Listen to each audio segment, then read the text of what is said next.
안녕하세요. 저는 실화사연 구독자로 늘 애정하며 듣고 있어요. 다른 분들 사연 들어보니 참 기가 막히고 코가 막힌 이야기들 진짜 많던데 저도 그런 이야기 하나 알고 있거든요.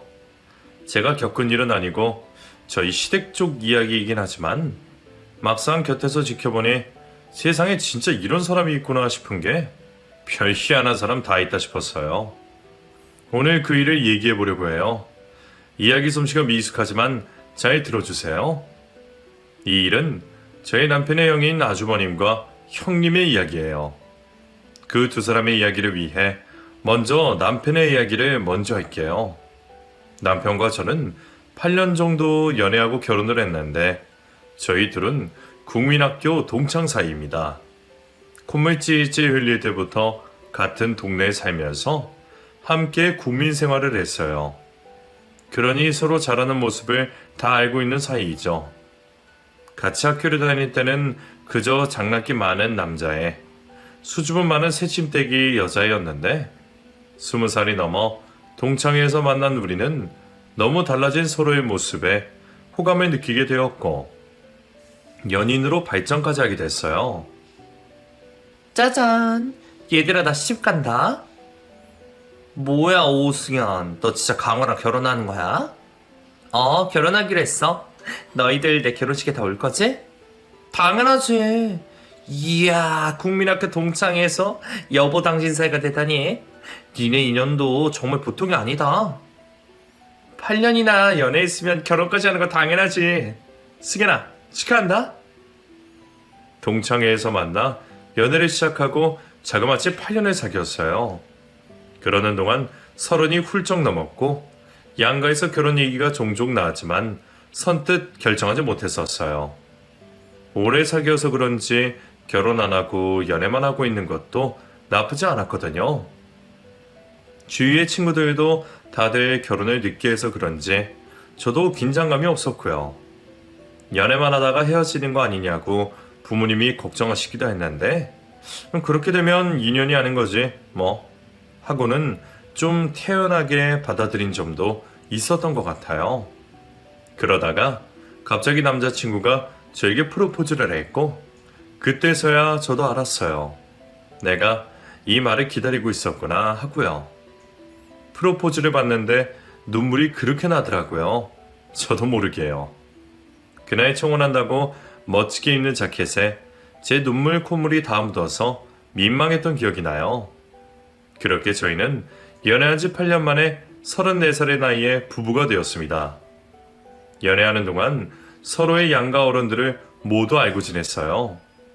명절이나 생신에는 찾아뵈어 인사를 드릴 정도로 가까이 지냈는데 그래서 결혼 전에 시댁의 사람들을 다 알고 있었어요. 남편에게는 4살 터울의 형이 한 분 있었고 그분은 결혼을 일찍 하셔서 결혼 10년 차인 형수가 있었어요. 제 결혼 소식에 친구들이 제일 먼저 걱정해 준 게 손 윗동서와의 관계였어요. 강우 형 결혼했지? 형은 결혼 일찍 하셨대. 와, 그럼 형님 생기는 거네. 너 괜찮겠어?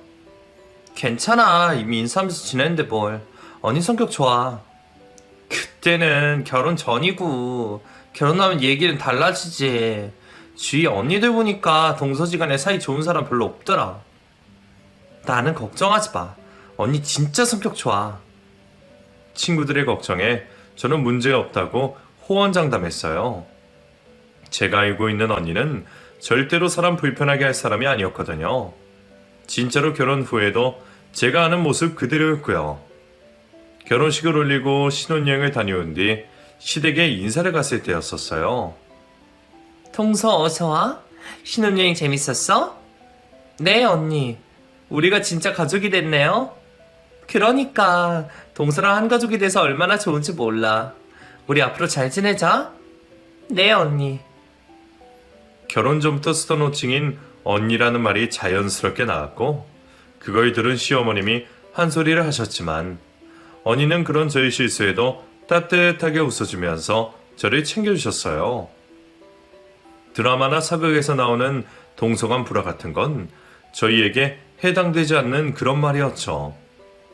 서른이 훌쩍 넘은 나이에 결혼을 했지만 주방일에는 젬병이었던 저는 특히 명절이나 시열한 생신 같은 기념일이 있을 때마다 형님의 도움을 많이 받았어요.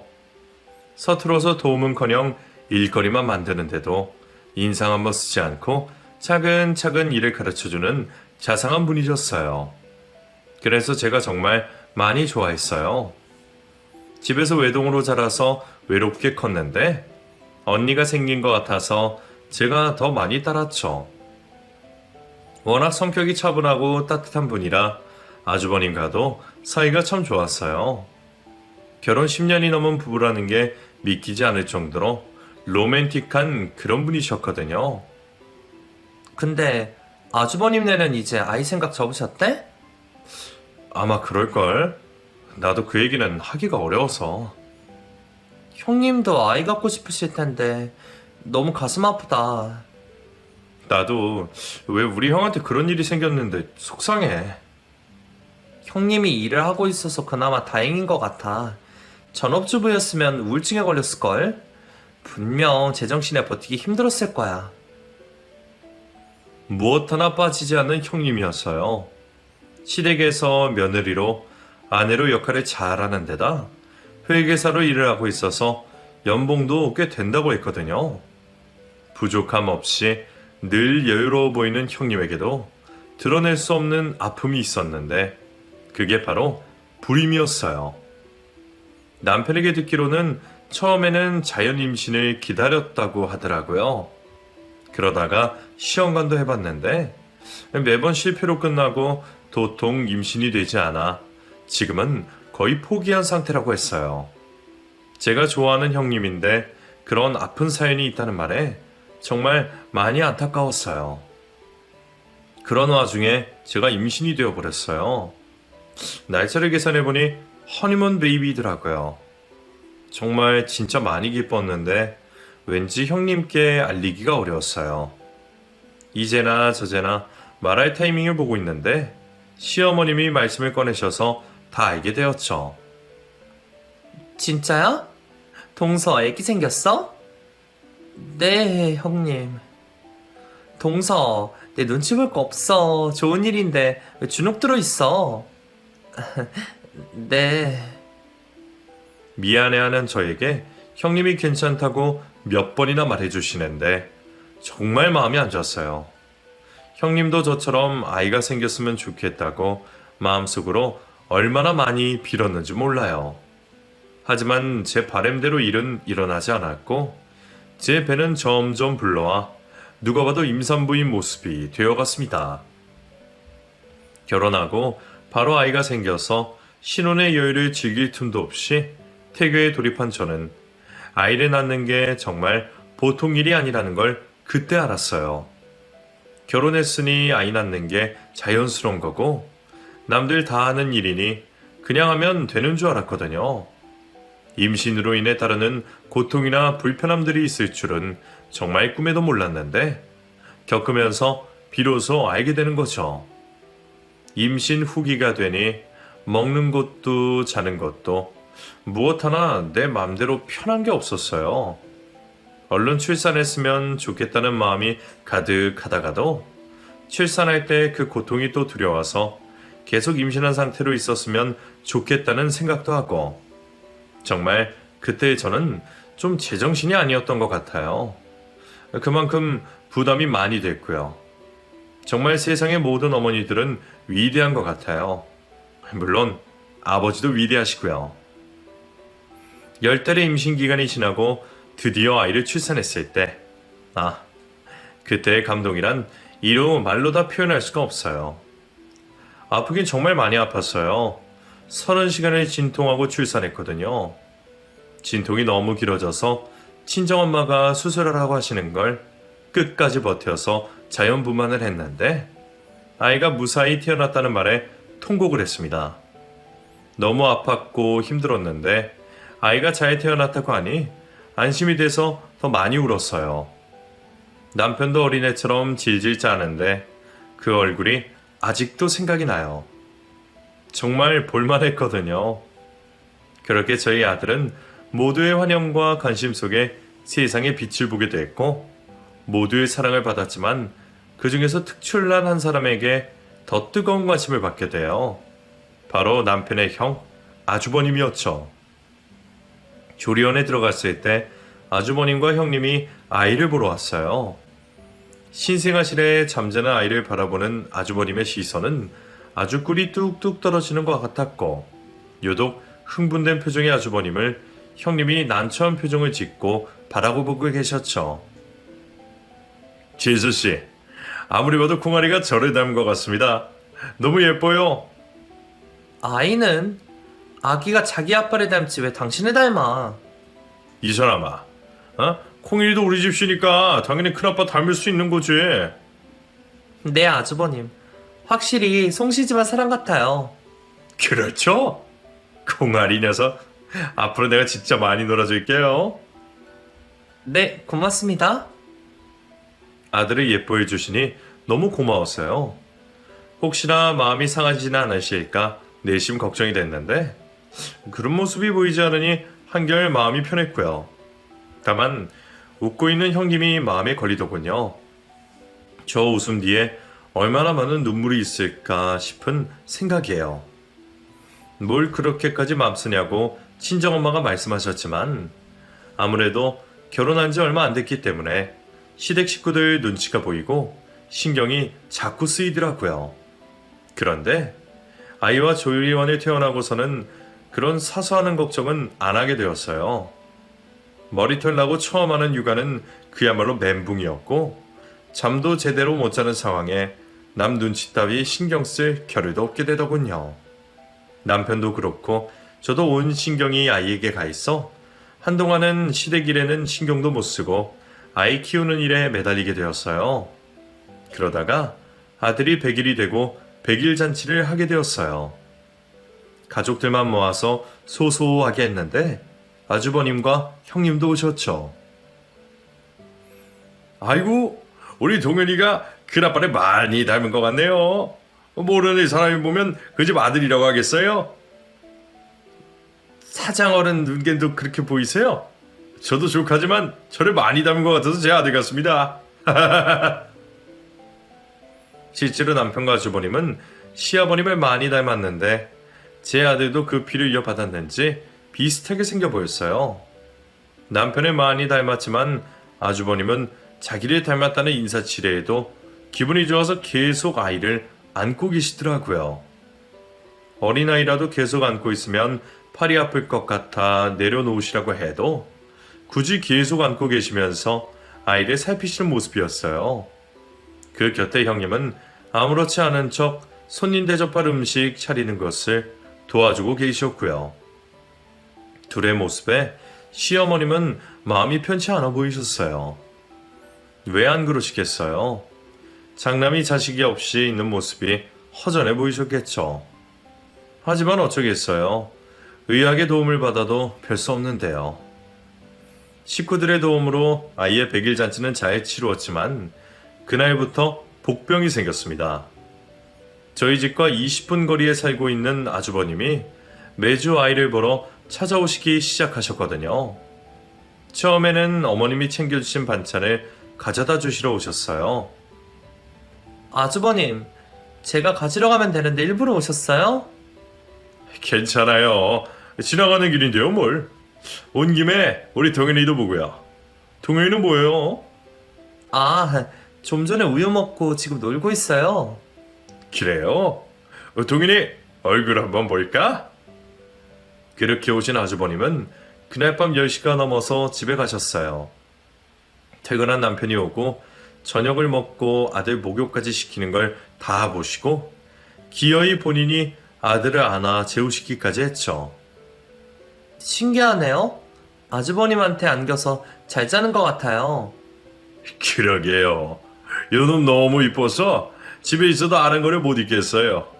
재수씨, 나 동현이 보러 자주 와도 되죠? 그럼요. 그러세요, 아주버님. 집에 오신다는 걸 오지 말라고 할 수도 없고 혼자 독방 육아하는 것보다는 도와주시는 게 훨씬 나아서 오시라고 했어요. 그런데 그날 그 말이 실수가 될 줄은 꿈에도 몰랐죠. 정말 매주 주말이며 저희 집에 오셨거든요. 주중에도 일부러 뭐라도 사들고 오셔서는 아이와 한참 놀다 가시기도 했고요.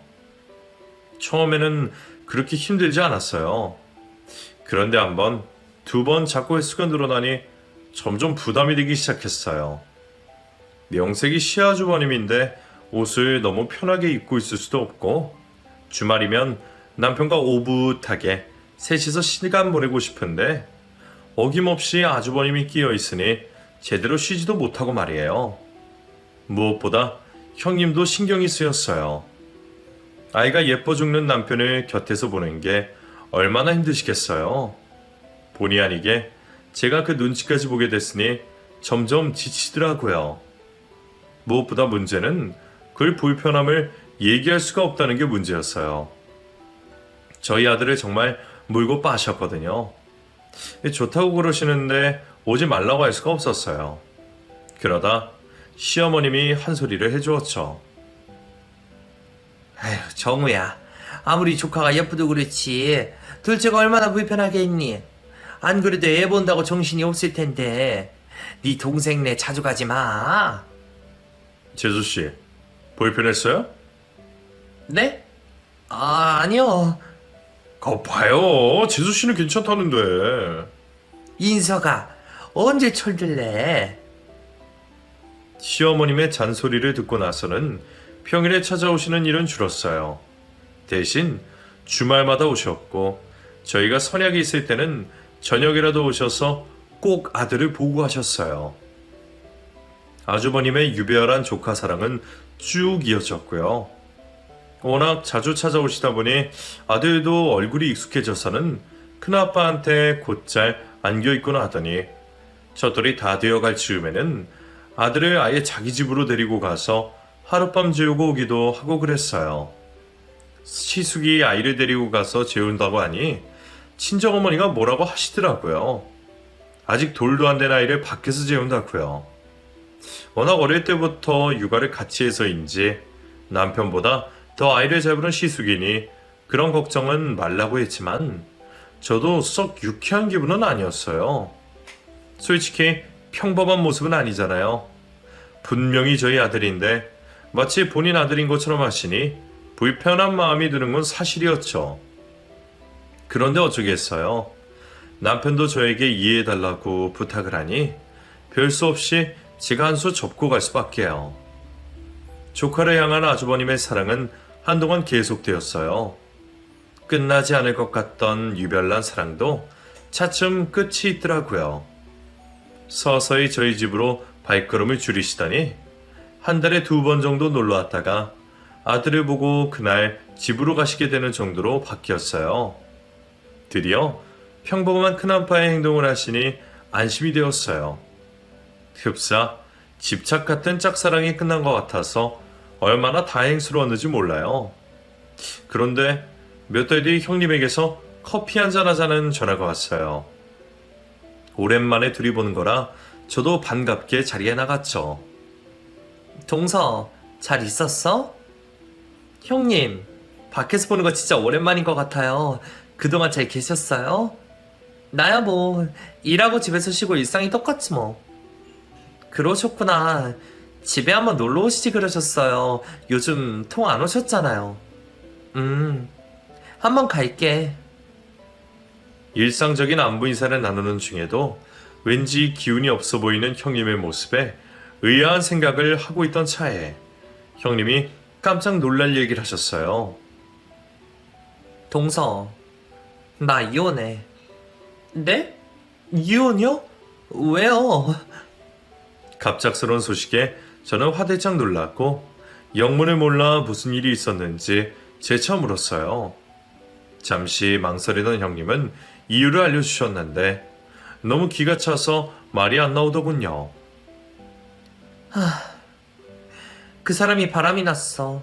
근데 같이 바람핀 상대가 임신이래. 네?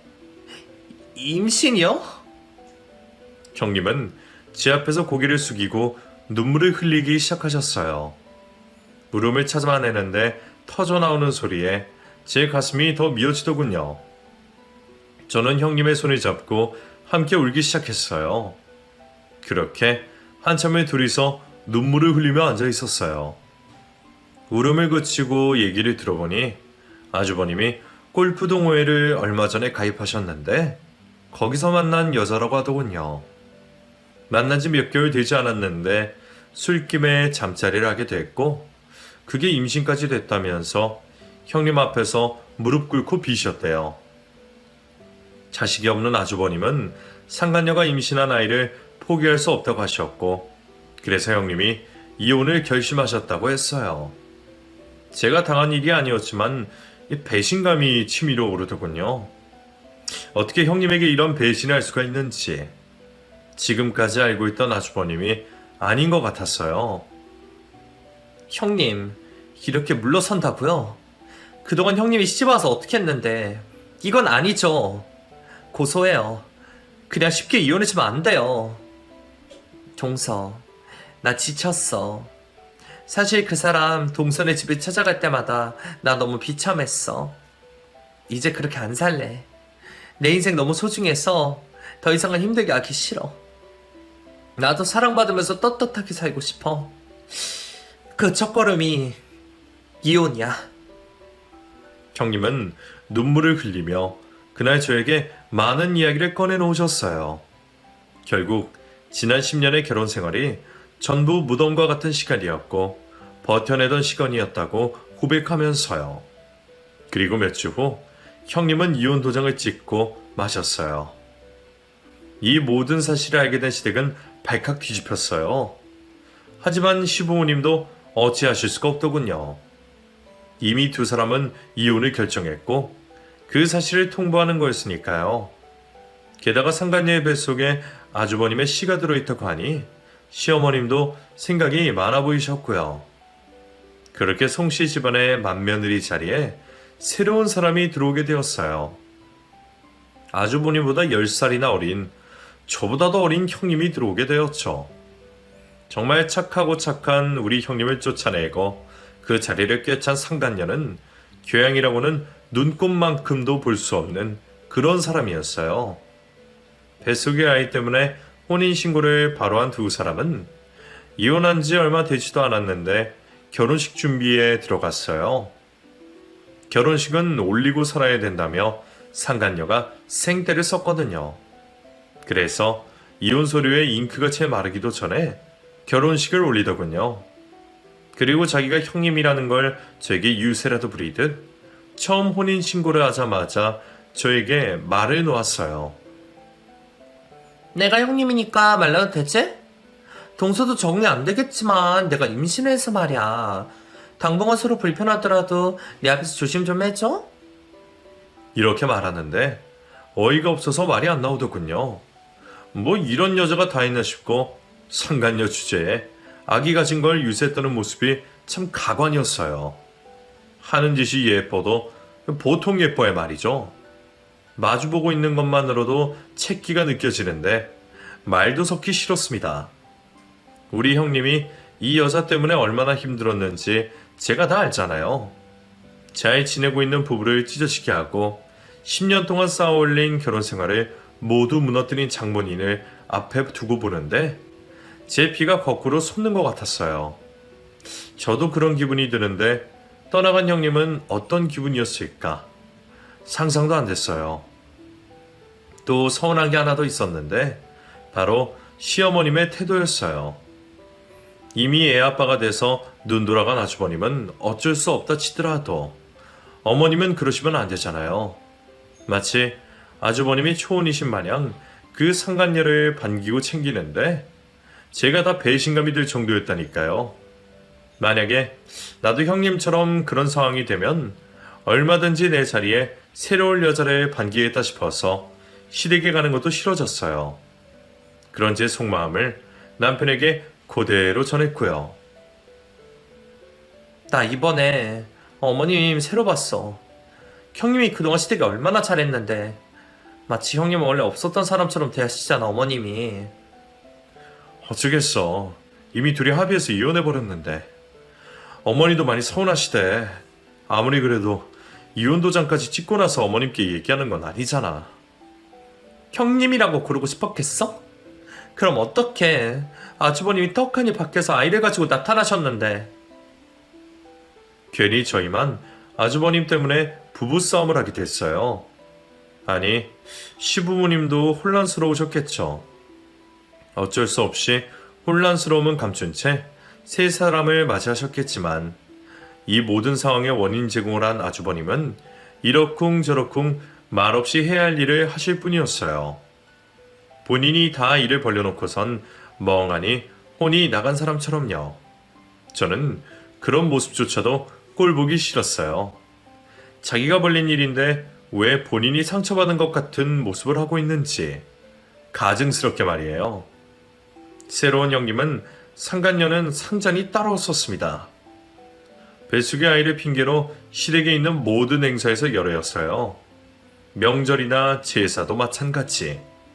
오지도 않고 자기 집에서 대체 뭘 하는지 코빼기도 보이지 않았죠. 아주버님만 왔다 갔다 하실 뿐이었어요. 걔는 오늘도 안 온다니? 몸이 무거워서 움직이기 힘든가 봐요. 원 세상에. 임신은 세상에서 자기 혼자 한다니? 보자 하니까. 아휴, 내 팔자야. 내 팔자야. 성의 없는 맏며느리의 행동에 시어머님도 점점 화를 내셨어요. 말로 뱉지는 않으셨지만 형님의 빈자리를 많이 느끼는 것 같았고 푸념 같은 어머님의 혼잣말에 아주버님은 꿀먹은 벙어리처럼 아무 말도 하지 못하셨어요. 화기애애하고 화목했던 집안 분위기는 더 이상 없었어요. 사람 하나 없어졌을 뿐인데 집안 전체 분위기가 달라졌죠. 아주버님도 표정이 많이 없어지셨고 새로운 부인가 좋은 건지 나쁜 건지조차도 알 수 없었어요. 그러는 와중에도 시간은 차곡차곡 흘렀고 드디어 송씨 집안 장손이 태어나게 되었어요. 상간녀는 아들을 낳았고 시댁에 장손이 낳아졌다는 명분으로 기세가 등등해졌어요. 조리원에 인사를 갔는데도 제왕 수술을 한 자리가 불편하다며 밖에 나와보지도 않더라고요. 몰상식한 행동 거지는 익히 알고 있어서 기대도 하지 않았지만 기분은 나쁘더라고요. 죽을 병에 걸려 수술한 것도 아닌데 모조리 유세인가 싶기도 하고요. 아주버님 축하드려요. 드디어 자식을 보셨네요. 고맙습니다, 재수씨. 아직 실감이 잘 안 나요. 그렇게 기다렸던 아이인데. 아직 어려서 그래. 집에 가서 같이 지내다 보면 금방 내 자식이라 싶을 거야. 동현이 때는 안 그랬는데. 동현이는 조리원에 누워있는 모습만 봐도 그렇게 내 자식같이 그랬는데. 세상을 얻은 것처럼 기뻐해야 할 사람이 전혀 기뻐 보이지 않았어요. 참 아이러니하죠. 자식을 보고 싶어서 조강지척까지 벌인 사람이 막상 자기 자식 앞에 웃지를 않았으니까요. 제가 조리원에 있었을 때 저희 아들을 보고 환하게 웃던 그 모습과 아주 상반되는 모습이었어요. 조리원을 퇴소한 후에 본격적인 육아가 시작되고 듣기로는 상간녀의 친정엄마가 아주버님 댁으로 들어와 살고 있다고 하더군요. 상간녀가 아이를 제대로 케어 못해서 친정엄마가 대신 아이를 돌본다는 소리였어요. 잠시 들어와서 사는 것도 아니고 아예 집을 처분하고 완전히 합가를 했다는 소리에 헛웃음조차 나더군요. 아주버님이 물주가 된 게 아닐까 하는 생각도 잠시 들었고요. 상황이 어찌 돌아가든 전부 아주버님이 자초했다는 생각이 들어서 조금 통쾌하게 됐어요. 왜 구관이 명관이라는 옛말도 있잖아요. 자기가 무슨 짓을 한 건지 겪어보면 뼈저리게 후회할 것 같았어요. 시간이 흘러 장소는 100일을 맞았고 100일 잔치를 집에서 한다는 소리가 들렸어요.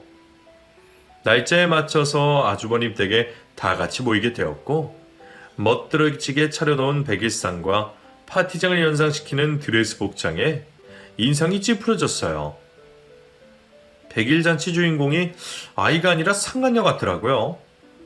애 낳은 지 이제 석 달밖에 안 됐는데 그동안 몸매 관리를 어떻게 했는지 임신 전의 몸매로 돌아간 듯 날씬한 모습이었어요. 이렇게 와줘서 고마워, 동서.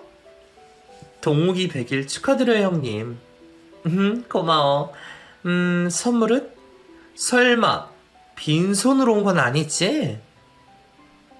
대뜸 가져온 선물해달라고 하는 상간녀. 참 뻔뻔하고 교양 없는 게 어쩜 가정교육을 이렇게 받았을까 싶더군요. 그 가정교육을 시킨 장모니는 주방에서 음식 준비한다고 분주했고요. 자기 엄마를 어쩜 저리도 도우미처럼 부려먹을까 싶은 게 좋아 보이진 않았어요. 사돈인 저희 시어머님이 그 친정엄마 때문에 안절부절 못할 정도였으니 말이에요. 그래도 송씨 집안 장수는 100일 잔치라 분위기는 화기애애했어요. 아이가 작은 행동만 해도 어른들은 까르르 넘어갔고 순둥이인지 잘 울지도 않더라고요. 그날의 주인공인 아이를 가만히 보는데 고개가 갸우뚱해졌어요.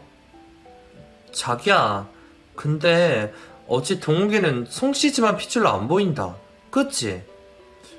그러게, 형 얼굴이 하나도 안 보이네. 형님 얼굴도 없는데? 하나도 안 닮았어. 시아버님의 강력한 유전자로 남편과 아주버님, 심지어 아들조차도 비슷하게 생겼는데 어찌된 일인지 아주버님의 아들은 전혀 닮은 곳이 없어 보였어요. 그렇다고 엄마를 닮은 것도 아니고 보면 볼수록 물음표가 생기더라고요. 애들은 자라면서 얼굴이 바뀐다고 하지만 그런 걸 감안하고 보더라도 낯설 얼굴이었어요. 100일 잔치가 끝나고 어른들은 돌아가시고 뒷정리를 위해 저희는 남아서 일손을 거들고 있었어요. 아주버님은 오랜만에 모였는데 자고 가라고 권했고 웬일인지 상간녀도 그렇게 하라면서 저희를 붙잡더라고요. 처음으로 하는 제안이라 거절하기도 어려워 그날 자고 가기로 하고 저녁에 간단하게 술자리를 마련했어요. 우리가 자고 가기로 해서 상간녀의 친정엄마는 오랜만에 외박을 하기로 해서 자리를 비켜주셨어요. 처음으로 함께 술자리를 가지는 거라 상당히 낯설더군요. 그 여자를 마주보고 있는 것도 편하지 않았고요. 맘 같아선 집에 가고 싶은 마음이 간절했지만 남편 생각에 또 매정하게 할 수 없어서 억지로 참고 자리를 지키고 있었어요. 저녁 식사가 끝나고 간단히 술상을 보아서 둘러앉은 네 사람. 아이들을 재우고 술자리를 만들었기에 집이 조용했죠. 이제 진짜 육태다. 동욱이 밤잠 잘 자요? 아직 밤에 몇 번 깨는데 금방 잠들어. 그래요? 이제 100일인데 잘 자는 편이네요. 효자네요, 동욱이가. 그런가? 지 아빠를 닮아서 그런지 벌써부터 의젓한 모습이 보인다니까? 동욱이 지 아빠랑 판박이지 않아? 아주버님과 판박이라고 하는 상간녀의 말에 허색하게 웃었어요. 대체 어딜 봐서 아주버님과 닮았다고 하는 건지. 억지처럼 말을 했지만 기분 나쁠까봐 적당히 대답하고는 넘어갔어요. 형님과 헤어지고 재혼하고 출산까지. 워낙 짧은 시간에 여러 가지 일이 있어서 한동안 형제끼리 술 한잔 제대로 못했기에 금세 술자리는 무르익었고 4명 다 술이 빠르게 취해갔어요. 근데 형님, 몰수 하시는데 이렇게 술 마셔서 어떡해요? 아, 걱정 안 해도 돼. 나 몰수 안 해. 네? 안 해요? 분명 몰수유한다고 들었는데 또 안 한다니. 이건 무슨 말인지 이해가 되지 않아 어리둥절하고 있자니 상간녀가 추가 설명을 하더군요. 어머님이 몰수야라고 성하셔서 점수 따려고 그렇다고 한 거야. 근데 조리원에서 오자마자 바로 분유 먹였어. 어머님도 그렇지. 내 자식 뭘 먹이든 무슨 상관이 있인지. 요즘 분유도 잘 나와. 영양이 골고루 딱딱 만들어서 나오는데 힘들게 모유수를 왜 해? 그리고 모유수유하면 가슴 다 망가지는 거 알지? 내가 미쳤어? 그 짓을 하게? 상간녀와 술자리는 처음이었어요. 결혼 후에도 시댁에 잘 나타나지 않아서 어떤 사람인지 잘 몰랐는데 그날 술을 먹은 덕분에 본성이 제대로 나오더군요. 대체 아주버님은 이 여자의 어디가 마음에 들어서 바람까지 피우신 건지 도통 이해가 안 됐어요. 상간녀는 술이 취했고 아주버님이 그만 먹으라고 말렸지만 무슨 기분이 그리 좋은지 말을 듣지도 않고 계속 술을 마셔댔어요. 결국 완전히 취해버렸고 그 타이밍에 아이가 잠에서 깨 울어댔어요. 동욱이 좀 보고 올게요. 와이프 좀 챙겨줘요. 술 더 안 먹게 해줘요. 술은 절대로 먹이지 말라며 신신당부를 하고 방에 들어가는 아주버님이었어요. 남편은 숙취 해소제로도 사오겠다며 밖으로 나갔고 저와 상간녀 두 사람이 남았죠. 나 결혼 전에 좋다고 따라했다는 남자 진짜 많았어. 비싼 선물도 많이 받고 나 진짜 잘 나왔다? 그랬어요? 그래서 지금 너무 아쉬워. 이렇게 애 낳고 아줌마가 될 줄은 나도 몰랐지. 그리고 결혼해보니까 저 남자 진짜 별 볼 일 없어. 만취해서 자신이 무슨 소리를 하는지도 모르는지 아주버님의 뒷담화를 시작한 상간녀. 그리고 자기의 연애사를 자랑이라는 듯 떠벌리는 모습에 혀가 끌끌 차였어요. 이런 근본도 없는 여자가 우리 형님을 쫓아냈다는 사실에 다시 화도 났고요. 가만히 듣고만 있자니 싫은 소리가 나올 것 같아서 바로 화제를 전환했어요. 아주버님이랑은 어떻게 만나신 거예요? 생각나는 질문이 없었어요. 그래서 아무 말이나 했던 건데 그 질문이 마음에 들었는지 신나게 떠들어내는 상간녀를 보니 한심하기 그지없더군요. 골프 회원길이라 몇 번 뒤풀이 자리에서 술 한 잔씩 했다는 둥, 단정하고 다정한 목소리에 끌렸다는 둥, 들으면 들을수록 형님 생각이 났어요. 아닌 말로 상간녀의 회상 속의 남자는 분명 가정이 있는 유부남이었고 절대로 해선 안 될 행동을 상간녀와 했으니 말이에요. 자기 딴에는 지금 남편과의 특별한 추억이겠지만 그 시간에 우리 형님은 가슴을 치며 분노하고 있었을 테니까요. 그 생각이 들자 가슴이 답답해왔어요. 결국 듣기가 싫어서 한 귀로 듣고 한 귀로 흘리고 있는데 갑자기 귀에 꽂히는 말이 있었어요. 그래서 이 사람이랑 하룻밤을 보내고 애인이랑 헤어졌어? 애인이랑 헤어졌어. 그러니까 아주버님과 바람이 났을 때 사귀던 남자가 있었다는 소리였어요. 그 말을 듣는 순간 누가 머리를 치는 것처럼 번쩍하더군요. 어쩌면 아이가 아주버님 씨가 아닐 수도 있다. 생각이 여기까지 미치자 마음이 급해졌어요. 저는 조심스레 상간녀에게 물어봤습니다. 형님, 진짜 잘 나갔나 봐요. 어머, 부러워라. 저는 연애도 제대로 못하고 결혼했거든요. 에이, 동서 나이 헛먹었네. 남자는 자고로 여러 번씩 만나봐야 나한테 잘해주는 사람을 알 수 있어. 그러니까요. 형님을 일찍 만났으면 좋았을 텐데. 그런데 형님, 동욱이 있잖아요. 아빠가 아주버님 맞죠? 하고 싶었던 질문을 던져놓고 상간녀의 대답을 기다렸어요. 혹시나 기분 나빠할까봐 노심초사하는데 내 질문을 덥석 무는 상간녀. 있잖아. 내가 동수한테만 얘기해줬는데 실은 우리 동욱이 정호 씨 얘기가 아니야. 몰랐지? 저 얼굴 가까이에 입술을 갖다 대고 드디어 비밀을 밝히는 상간녀. 아주버님 시간이라는 고백을 들으며 깜짝 놀라면서도 한편으론 희열이 느껴졌어요. 그럼 그렇지. 아주버님의 이 발칙한 상간녀에게 속아서 중앙지처를 버리고 결혼까지 한 거였어요. 그것도 모른 채 남의 자식을 금지옥엽 키우는 모습이라니. 이 엄청난 비밀을 어떻게 알릴까 생각하고 있는데 뒤에서 갑자기 아주버님이 나타났어요. 야, 너 뭐라고 했어? 뭐라고 했냐고? 당신 뭐야? 이거다! 조카를 재우고 있는 줄 알았던 아주버님이 나타났고 우리가 나눈 얘기를 다 들었는지 갑자기 흥분해서 상간녀의 멱살을 잡고 뒤흔들었어요. 아주버님은 얼굴이 벌겋게 달아오른 상태로 침을 튀기며 다시 말하라고 상간녀를 다그쳤고, 앞뒤로 정신없이 흔들리는 통에 상간녀는 정신을 차리지 못하고 발버둥 치고 있었죠. 저는 급하게 아주버님의 팔을 잡으며 말리고 있는데 아주버님이 울음을 터뜨리셨어요. 네가 나한테 어떻게 이래? 어떻게? 내가 뭘? 자식도 없는 인생에 아들 낳아주면 고맙다고 해야지. 이게 무슨 짓이야? 당신 돌아왔어? 내 자식이라며. 내 아들이라고 했잖아. 너 때문에 내가 이혼까지 했는데. 아주버님은 상간녀의 멱살을 놓고 바닥에 쓰러져 울음을 터뜨렸어요. 손으로 두 눈을 가리고 형님의 이름을 부르면서 오열하기 시작하더군요. 예은아.